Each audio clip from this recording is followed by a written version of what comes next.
In this video, we're just going to talk quickly about some ways that students can output information. Reflection is generally individual and it's not generally very loud, right? They're going to do this silently. They're going to maybe text somebody. They're going to write something down. They're going to do some journaling, something like that. Another way students output information is through sharing. This can be done as a whole groups discussion. This can be done in large or small groups and partners. And then the third one is to create. So let's talk about a couple of these.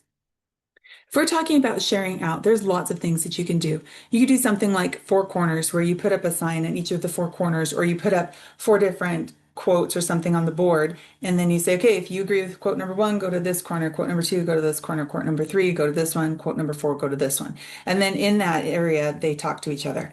You don't always have to bring this back to the big group. If they're having these experiences in the smaller groups, that's just as good. The idea is here that they're putting that information back out into the world. They're digesting it a little bit and then having that experience with it. So you don't have to always bring it back. It's okay if it stays there and you move on to the next thing when you bring the class back together. Let's talk about this jigsaw. So a jigsaw, I have 6 different groups here because I have 6 quotes. Generally, I stick to 4 to 5, so you have one in each corner and one meeting in the 7. This one just happens to have 6.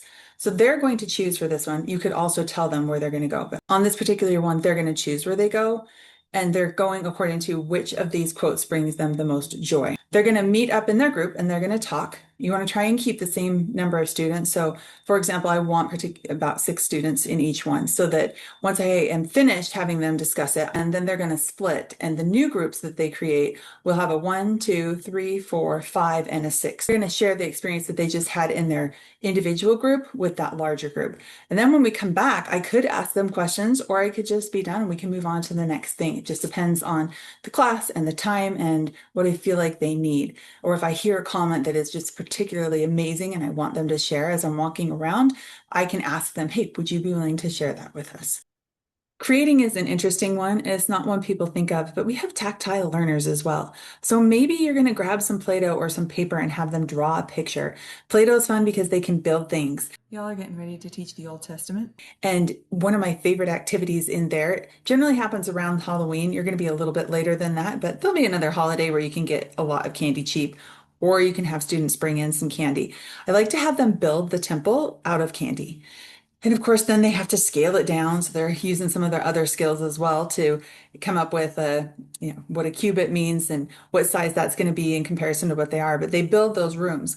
You can have a student build the entire thing. You can have them build just the outside structures. You could have them build different rooms. It just depends on how much time you want to give and how involved your students are. You could also have them build with paper, with cardboard. I mean, really, Play-Doh, whatever you want.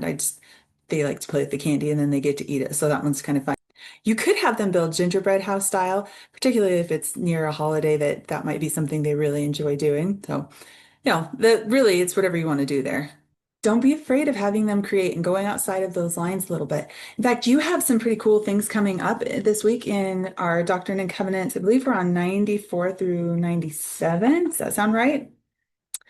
In there's a bunch of patterns. So we could have them create a chart with some patterns. That's something that they could do. You could have them individually reflect about what those patterns mean in their lives. You could have them talk about and do a jigsaw or a four corners with some of the patterns that are here in the scriptures. So, for example, in 95, there's also a lot of temple language. While they may not know all of the temple language and what it means, they should have a good enough idea that if you help point it out and guide them just a little bit, they can start pulling out some of that temple language and make a chart about it.